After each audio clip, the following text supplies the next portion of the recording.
Pal v letu je posvečen moji vnukini Piji, hčerke Nataše.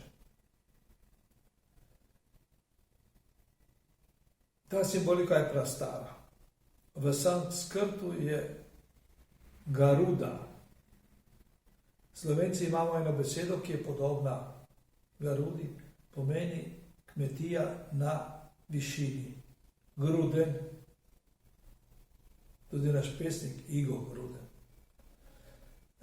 Ptica je grajena kot simbol z svojimi črtami, ki so del predstave o Božjem stvarstvu, o raju.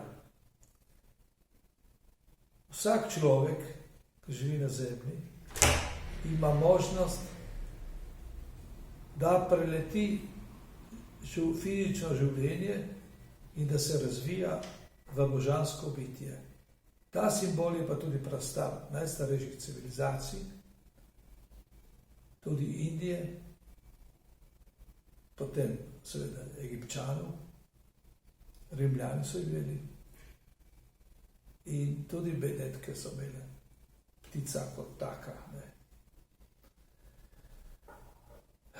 V krščanstvu ravno tako se pojavlja za simbolom tudi golova ali pa orla.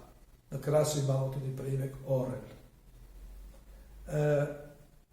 In še vedno je človeštvo v ptici videlo pravzaprav razvoj iz fizičnosti v duhovnost, v onostranstvo, v Božje poslanstvo, v spoznanje, da človek je telo, ampak je še večje, je duša. Prehod iz zemlje v dušo. To je pa rajska ptica.